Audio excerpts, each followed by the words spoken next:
Kuncinya di mana? Kuncinya di pemimpin gereja. Di mana lagi tempat yang kudus buat kita menyembah? Tinggal satu-satunya tempat yang dapat kita sebutkan menjadi tempat yang kudus adalah gedung gereja. Maka seharusnya pemimpin gereja menetapkan suatu ketetapan dan harus ditaati oleh semua jemaat.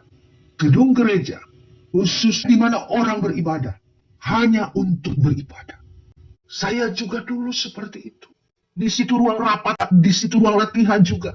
Tapi puji Tuhan, setelah Tuhan mengizinkan saya mengerti, bahkan memperlihatkan kepada saya suatu penglihatan yang luar biasa, di situ saya diberitahu untuk menyampaikan ini kepada gereja-gereja. Bahwa pemimpin gereja harus mengkondisikan ruang ibadah sebagai ruang yang kudus. Yang tidak boleh sembarangan. Benar-benar menjadi ruang di mana jemaatnya bertemu dengan Tuhan. Ini penting. Bukan apa sih itu pendeta kayak orang hidup di perjanjian lama. Masih mau gaya-gaya perjanjian lama. Tidak. Kita tidak sedang bicara tentang formalitas beribadah. Tidak. Kita sedang bicara tentang esensi beribadah. Yakni hormat kepada Tuhan. Dan menyembah dalam roh dan kebenaran. Baik hukum Taurat maupun hukum kasih, tetaplah adanya. Hormatilah Tuhan Allah. Hentikan seluruh aktivitas yang tidak berhubungan dengan ibadah dilakukan di dalam ruang utama. Oleh sebab itu, jangan sibuk bangun menara gedung gereja, tetapi pikirkan untuk membangun ruang serbaguna, di mana di situ diadakan rapat jemaat, di mana di situ tempat orang latihan paduan suara, vokal group. Di situ diadakan acara-acara yang dilaksanakan di gedung gereja, bukan di ruang ibadah.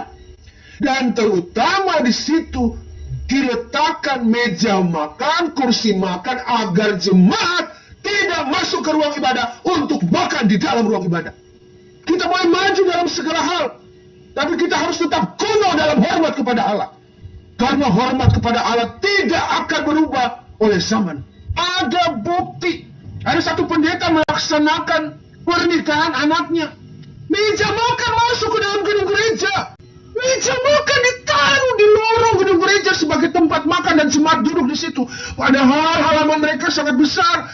Kenapa tidak dirikan tenda di luar sana untuk taruh meja makan itu di luar? Kuncinya di pendetanya untuk menegakkan apa yang tertulis di dalam Alkitab. Kita laksanakan. Tidak boleh lagi kita, aduh apa sih, cuma begitu. Urusan dengan Tuhan bukan cuma begitu. Maka yang terjadi, gerejamu hanya menyiapkan ruang untuk manusia dan manusia bertemu, bukan jemaat mau bertemu dengan Tuhan.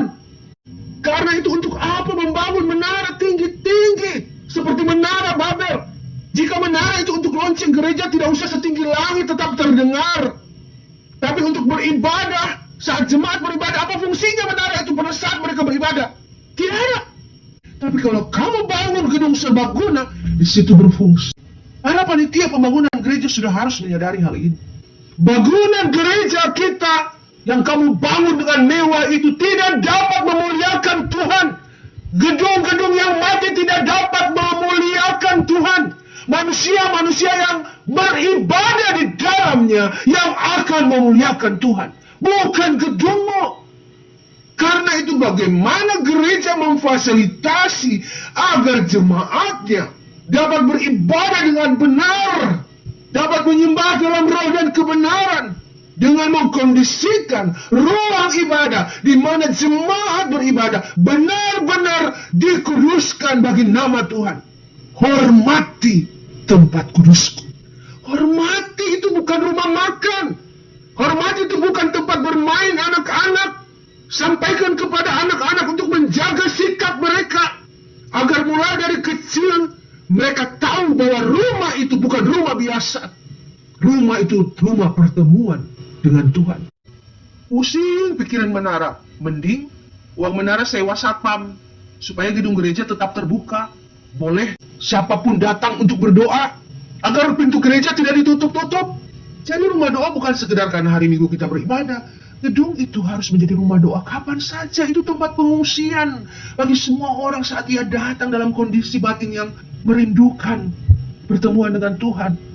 Sekali lagi, kalau semua tempat sudah kita samakan dengan tempat-tempat lainnya, di mana lagi tempat yang kudus bagi nama Tuhan?